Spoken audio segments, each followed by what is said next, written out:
राधे कृष्ण दोस्तों। आज की कहानी का नाम है तिरस्कार। सीमा की शादी एक प्रतिष्ठित परिवार में हुई थी। उसका पति अजय एक सरकारी अफसर था और ससुराल वाले समाज में काफ़ी इज्जतदार माने जाते थे। सीमा पढ़ी लिखी समझदार और सौम्य स्वभाव की लड़की थी। उसने जब पहली बार घर की चौखट पर कदम रखा तो सपनों से भरी आंखों में एक सुनहरा भविष्य देखा। शुरुआत में सब ठीक था। सास ससुर ने अच्छे से स्वागत किया। नंदे भी हंसते मुस्कुराते मिली।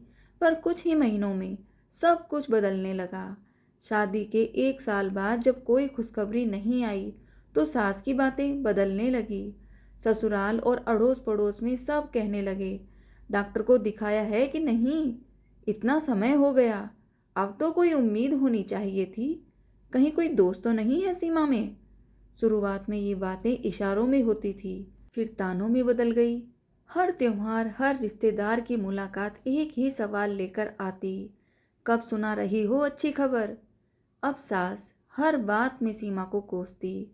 सुबह की चाय से लेकर रात के खाने तक हर बात में उसे बांझ कहकर ताना दिया जाता। घर की बहू हो और वंश ही ना बढ़ा सको तो किस काम की। नंदे भी कभी कभी उसे मनहूस तक कह देती। अजय, जो शुरुआत में सीमा का साथ देता था, धीरे धीरे खामोश हो गया। वो कहता, माँ को बुरा मत मानो, वो बस परेशान है। लेकिन सीमा को अब लगने लगा कि उसकी पीड़ा किसी को दिखाई नहीं देती।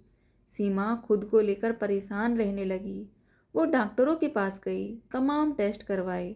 जब रिपोर्ट आई तो पता चला कि उसमें कोई शारीरिक कमी नहीं थी। डॉक्टर ने कहा, आप पूरी तरह से स्वस्थ हैं, शायद समस्या आपके पति की तरफ से हो। जब सीमा ने ये बात अजय से साझा की तो वो भड़क गया। मुझ में कोई कमी नहीं है, डॉक्टर क्या जाने, ये सब औरतों के बहाने हैं। सीमा चुप रह गई। अब उसे समझ आ गया था कि लड़ाई सिर्फ शारीरिक नहीं, मानसिक भी है। धीरे धीरे सीमा घर में एक कोने की चीज बनकर रह गई। उसका खाना अलग, बात अलग, कोई पूछने वाला नहीं।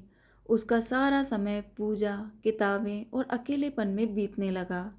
कभी कभी वो सोचती, क्या एक औरत की पहचान सिर्फ माँ बन पाने से ही होती है? क्या मेरी बाकी सारी खूबियाँ बेकार हैं, सिर्फ इसलिए कि मेरे कोख से जीवन नहीं निकला? फिर एक दिन सीमा मंदिर गई, जहां उसकी मुलाकात एक वृद्ध महिला से हुई। वो महिला एक एनजीओ चलाती थी जो अनाथ बच्चों के लिए काम करता था। जब सीमा ने अपनी पीड़ा साझा की तो वो बोली, माँ बनना सिर्फ जन्म देने से नहीं होता, पालने से भी होता है। लाखों बच्चे हैं जिन्हें सिर्फ ममता की ज़रूरत है।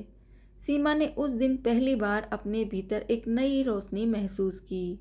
सीमा ने उस एनजीओ से जुड़ने का फैसला किया।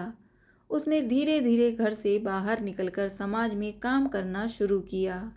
कई बच्चों की देखभाल, शिक्षा और इलाज में योगदान देने लगी। जब अजय और उसका परिवार समाज में उसकी तारीफ़ें सुनने लगे, तब उन्हें एहसास हुआ कि सीमा ने अपनी कमजोरी को अपनी ताकत बना लिया है। कुछ महीनों बाद सीमा और अजय ने एक बच्चे को गोद लिया।